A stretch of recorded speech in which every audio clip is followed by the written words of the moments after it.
Mi nombre es Tomás Solano, soy arquitecto y dirijo desde hace 30 años un estudio de arquitectura en la ciudad de Sevilla. Actualmente pues tenemos también otros estudios fuera de España, estamos en Argelia concretamente, haciendo experiencias allí en aquel país.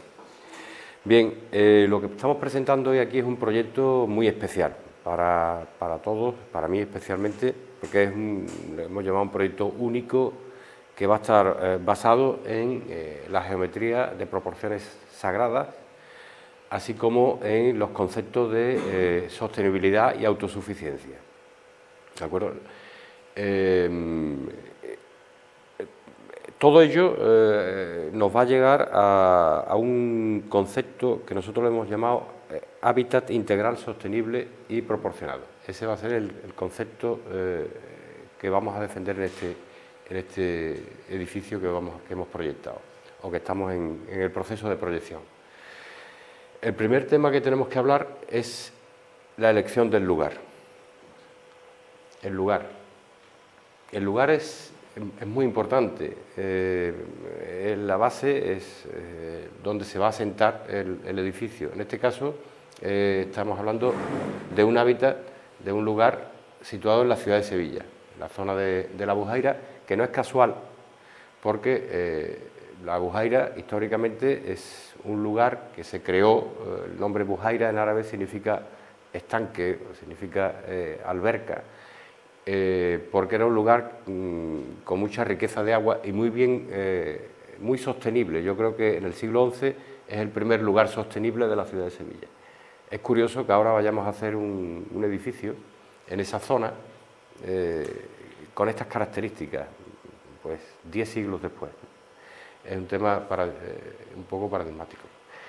Bien, la situación de la Bujaira todos lo conocen, es una zona de Sevilla muy bien situada desde el punto de vista geográfico y sus relaciones con el resto de la ciudad, tanto del centro histórico como de la zona comercial de Nervión, así como las conexiones de transporte público, tanto de tren, metro y otros tipos de transporte, son absolutamente inmejorables en la zona universitaria, etcétera, etcétera. Por lo tanto, entendemos que desde el punto de vista de la situación es un entorno muy interesante. La elección de la parcela todavía no la tenemos clara, porque hay que hacer también un análisis de la parcela desde el punto de vista radiestésico, desde el punto de vista de sus características propias para que realmente podamos construir sobre ella un edificio como el que pretendemos. ¿De acuerdo? Pasamos Bien, como decía, el edificio le hemos titulado Hábitat Integral, Sostenible y Proporcionado. Proporcionado porque se basa en, ya no quiero repetirme a lo que antes ya ha explicado en su conferencia Enrique, en las proporciones sagradas, la geometría de proporciones sagradas basadas y que las tenemos en la naturaleza, que las tenemos, y no quiero seguir incidiendo en ese asunto, pero que a lo largo de la historia de la arquitectura ha sido estudiada por arquitectos excelsos y que han logrado, claro, Da Vinci, Miguel Ángel, dice que han logrado captar ese mensaje de la naturaleza para transformarlo en arquitectura. Y los ejemplos ya lo hemos visto antes, el Partenón, incluso en la arquitectura moderna hay ejemplos de edificios que están proyectados con esas medidas, con esas proporciones. Sobre todo utilizando el número áureo, el número phi, número áureo, del cual se deriva los rectángulos áureos, los rectángulos de plata, es decir, toda aquella geometría que se ha utilizado y que es lo que nos hace que cuando se utiliza realmente bien y se plantea un edificio basado en esa geometría, es lo que nos hace percibir esa sensación de bienestar, de belleza que percibimos cuando estamos delante, pues, por ejemplo, de un edificio como el Partenón. Y son sus proporciones realmente las que nos están transmitiendo eso. Este edificio lo vamos a proyectar siguiendo esas mismas pautas. Por lo tanto, el término proporcionado se refiere exactamente a eso. La otra parte es que el edificio sea un hábitat integral sostenible. El edificio, por lo tanto, basado, hemos hecho aquí unos gráficos para que se vea en el gráfico de la derecha, se ve que todo el edificio no tiene por qué ser circular, esto es un gráfico nada más, está basado en la geometría de proporciones sagradas. Sobre eso gravita todo lo demás. El diseño sostenible se basa fundamentalmente en, lo que hay que lograr hay que dar 4 pasos principales. Uno es lograr, primero, una arquitectura bioclimática. De ese paso pasamos al paso de, una vez que ya hemos conseguido que el edificio tenga una arquitectura bioclimática, que ahora explico un poco, basada en elementos de ventilación cruzada, etcétera, etcétera, ahora lo explico un poco mejor, pasaríamos ya a utilizar una serie de aparatos o de artilugios que nos den la energía necesaria, complementaria, para lograr un nivel de confort, un nivel de vida dentro de ese edificio adecuado a las condiciones modernas. La clave está en diseñar un edificio con esa arquitectura bioclimática, llegar al máximo de su optimización para que disminuyamos al máximo el uso de esos artilugios. Y si al final tenemos que utilizar esos artilugios, que tendremos, pues que esos artilugios produzcan una energía sostenible, es decir, que sean basados en 4 sistemas fundamentalmente. La energía solar, a través de paneles fotovoltaicos o paneles térmicos, la hidrotérmica, que es la energía que se obtiene por la Tierra, en la que la Tierra nos da. Se puede climatizar un edificio con la geotermia, es decir, la geotermia, y la eólica, es decir, la energía del viento. Es decir, son las únicas energías, son los únicos productores energéticos que realmente son sostenibles. Se han utilizado otros, pero realmente no lo son. Es decir, el tema de las calderas de pellets, es decir, pues al final se utiliza un combustible que es finito, por lo tanto no es sostenible. Nosotros vamos a intentar llegar incluso al concepto que antes veíamos en el edificio de Nueva York, al concepto de la autosostenibilidad, o sea, al concepto de la suficiencia. Autosuficiencia en 3 partes importantes. Uno, la autosuficiencia energética, y es lo que hemos hablado del concepto de, para ello, utilizaremos la arquitectura bioclimática. Por ejemplo, aquí un esquema de lo que pudiera ser un edificio, un esquema en el cual, pues desde la cubierta multifuncional, donde podríamos tener captación de agua, captación de energía solar, evaporación, condensación, aislamiento térmico y alimentos, ahora hablaremos de ello, a viviendas eficientes, donde tenemos que tener en cuenta aislamientos térmicos, aislamientos acústicos, comportamientos en verano y en invierno, en función del soleamiento y de la radiación. El concepto de la envolvente inercial, es decir, la envolvente del edificio, control automático de abastecimiento, etcétera, etcétera. En las plantas inferiores podríamos utilizar usos terciarios autosuficientes, oficinas, apartamentos turísticos que pudieran complementar también al edificio, y por último en las plantas inferiores sótanos pues estaríamos en la zona de almacenamiento energético, recursos energéticos, vehículos y transferencia energética. Hay transferencia energética fundamentalmente derivada de la geotermia, como hemos hablado antes. Es decir, eso es el concepto de autosuficiencia energética. También vamos a atender al concepto de autosuficiencia de agua, el tratamiento de las aguas de los edificios. Pasa si quiere. Aquí hemos hecho algunos gráficos para que veamos, por ejemplo, que en un edificio, hay un ejemplo de un edificio que con 40.000 metros cuadrados de cubierta, de superficie recogida de agua, podríamos llegar a tener un ahorro de agua potable de 23.000 metros cúbicos al año. Es decir, ¿cómo? Pues utilizando técnicas de depuración de esas aguas que a su vez están movidas, esas técnicas, con las energías que antes hemos hablado, de energías sostenibles, es decir, energías limpias, energías como la eólica, como la solar o como la geotérmica. Y que al final pues también obtenemos una cierta autosuficiencia en el tema del consumo del agua. Imaginaros, por ejemplo, a la hora de un jardín superior como el que tenemos ahí, el tema del riego, pues abarataría de alguna forma el producto ese que decíamos que si no, pues saldría muy caro. El tema de riego de jardines, incluso el uso de agua para el consumo interno. Y por supuesto la reposición de agua en estanques o en elementos de agua que también pueden complementar nuestro edificio.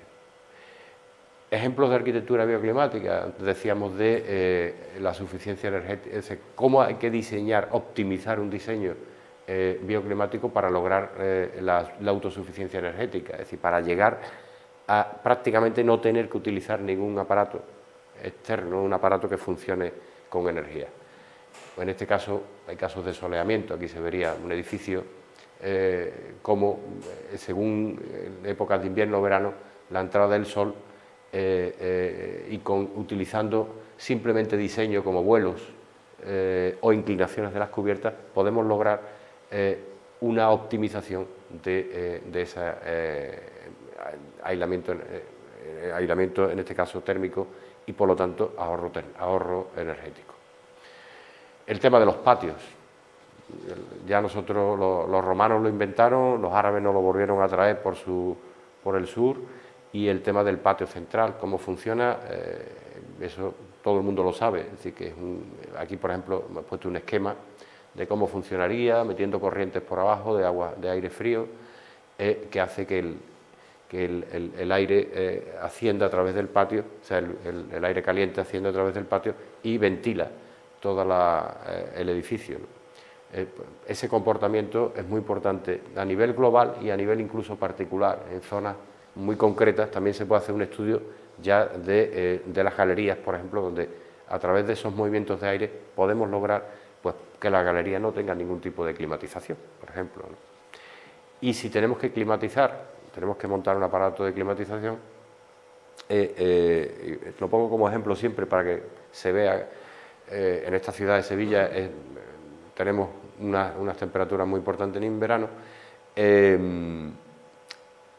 Por supuesto, diseño bioclimático, es decir, aislamiento máximo, pero si tenemos que utilizarlo, pues a través de en vez de mover el aparato de climatización con energía eléctrica, energía procedente de la red, pues con los paneles fotovoltaicos, que no tendríamos suficiente para hacer funcionar el aire acondicionado, el climatizador, sin embargo sí tenemos suficiente para hacer funcionar una bomba de geotermia que a través de la geotermia, que es pasar un líquido a través de la tierra para que se enfríe allí, ¿vale?, podemos bombear y climatizar el edificio con el sistema de geotermia.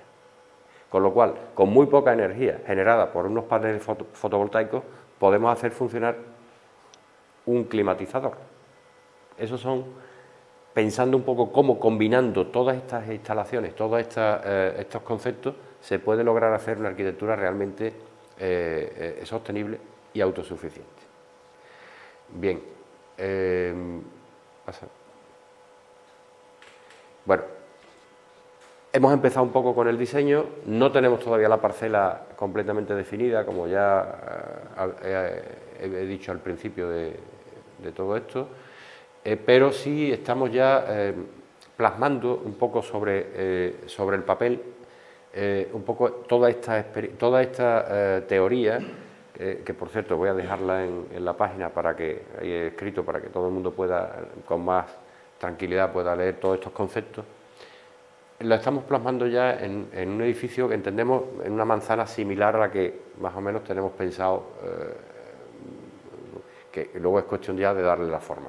Una manzana tipo, un rectángulo, un cuadrado, donde podemos expresar cuáles son nuestros conceptos. Es decir, edificio en manzana cerrada, ahí se vería a la derecha, con un patio central, y un patio central con unas características muy especiales, porque entendemos que está dividido en dos partes. Es decir, esto le llamamos nosotros la coquilla, que es como una piel. El edificio interiormente, en vez de tener 4 fachadas, tiene 5, es la quinta fachada, la fachada horizontal, para que haya vida social, no solo en la parte superior del patio, sino en la parte inferior también. Aquí, por ejemplo, se vería una vista de cómo sería esa parte inferior de esa lámina o de esa cubierta de patio, que un poco es el concepto, utilizando el concepto que nosotros hemos desarrollado aquí en Andalucía a través de la casa patio, sobre todo del corral, que es la cubierta de cristal. Pues en este caso es una cubierta un poco entre cristal, entre zonas verdes, utilizando zonas para huertos, etcétera, etcétera, de tal forma que el huerto no nos impida, o la plantación de huertos o de zonas de jardines, etcétera, etcétera, no nos impida lo que a mí me parece también esencial en un edificio, que es las relaciones sociales dentro del edificio. Y eso se puede producir justo bajo esa cubierta. Al mismo tiempo es una zona aislada, perfectamente aislada para el desarrollo de esas actividades. Actividades que pueden convertirse desde una pequeña guardería para los habitantes de eso hasta zonas de ocio o de reuniones, etcétera, etcétera, de la comunidad, incluso con actividades de cualquier tipo. No hemos entrado todavía en ese tipo de definición de actividades, pero sí es importante el concepto. El concepto es una cubierta casi vegetal, donde estarían los huertos que aquí hemos marcado una trama para que, bueno, pues incluso cada uno tenga su pequeño, o incluso por distintos tipos de plantaciones, algún que otro invernadero, incluso alguna zona de granja donde pudiera haber como ocurre en el edificio de Nueva York, pues, bueno, o sea, alguna gallina, algún tema de ganadería pequeña, ganadería. Sitios para, lógicamente, en planta baja, como antes hemos dicho, en sótano, pues irían los sitios para todos los compost, es decir, todos los compost que son se utiliza para el tema de la agricultura. Bien, la imagen, el número de plantas y tal, no hacerle caso, hemos hecho un modelo estándar. Aquí se ve en la sección, o se debería de ver lo que hablamos, ¿no? Es decir, una planta superior y luego la imagen exterior, bueno, queremos darle no es casual tampoco, es decir, es una serie de planos de vuelo que generen genere una sombra. Aquí se vería, lo que pasa es que lo vais a ver muy mal aquí, que los mismos vuelos van generando sombras en las terrazas para que evitar la radiación directa, el concepto que hablamos, pasa hacia atrás, Juan, si puede. El concepto que hablamos antes de los vuelos que evitan en invierno, en verano, el soleamiento directo, la radiación directa sobre la ventana, pero que en invierno sí permiten la entrada de luz. Aquí se vería en rojo la situación del verano y la línea sería de sol, esta sería la situación en invierno. Los vuelos en ese aspecto funcionan muy bien. Pasa a la siguiente. Esto es un poco ese concepto teórico aplicado a la práctica, es esto. Es decir, que esos mismos vuelos van generando esa sombra para evitar la radiación sobre la ventana. Porque una vez que el sol llega a la ventana, la única manera de defenderse de él es climatizando el interior, no hay otra. No hay vidrio todavía no se ha inventado un vidrio que sea absolutamente eficaz a la radiación. Por lo tanto, hay que evitar que llegue, antes que no sea el vidrio el que genere ese aislamiento, ¿no? Es un concepto que he planteado ahí. Abajo pueden haber comerciales, oficinas de la fundación, etcétera, etcétera. Es un poco la idea del edificio que estamos desarrollando. Cuando tengamos la parcela, pues ya esta idea, este concepto de edificio, lo plantearemos ya sobre la parcela. Bueno, hay conceptos también de aireación, es decir, el edificio se abre, que no queda completamente cerrado para permitir el movimiento del aire en ese patio, etcétera, etcétera. Por supuesto, las cubiertas también las utilizaremos, lo mismo que en la planta inferior aquí en el patio, en las cubiertas haremos también huertos y zonas de jardín para la comunidad, y que al mismo tiempo hacen de aislamiento de las plantas superiores del edificio. En las fachadas interiores, que todavía no las hemos desarrollado, están ahí así sin desarrollar, pues también utilizaremos elementos verticales, vegetales, para aislar y a su vez también que nos puedan servir como huertos verticales. Es decir, no solamente el huerto puede ser horizontal, sino que puede ser vertical, utilizando cultivos hidropónicos, etcétera, etcétera. Básicamente es lo que yo os quería contar esta tarde, noche, sobre el proyecto. Realmente estamos en una fase inicial y, como dije el otro día en la anterior charla que estuvimos, el día 4, lo más importante de todo esto, además, es que todos participen en el diseño. Es decir, que yo entiendo que para que realmente sea un hábitat integral, sostenible y proporcionado, aparte de que todos estos conceptos se apliquen, que nosotros los técnicos seamos, arquitectos, seamos solamente unos meros coordinadores de vuestras voluntades. Es decir, que esa participación activa es importantísima y que el diseño del edificio lo hagamos desde el minuto cero, como decía el otro día, y perdonad el argot deportivo que me lleva, ¿no? Desde el minuto cero podáis participar en el proceso, desde el principio hasta el final. Y porque es muy importante, porque la clave realmente de que el edificio realmente funcione bien desde el punto de vista de la sostenibilidad es la propia gestión de las personas que después lo van a utilizar. Esa es la clave. Si no hay una buena gestión, jamás se podrá llegar al 100% de optimización del edificio. Y para lograr esa buena gestión, pues, como dice mi pueblo, se ha tenido que mamar esto desde el primer momento, si no, no hay manera.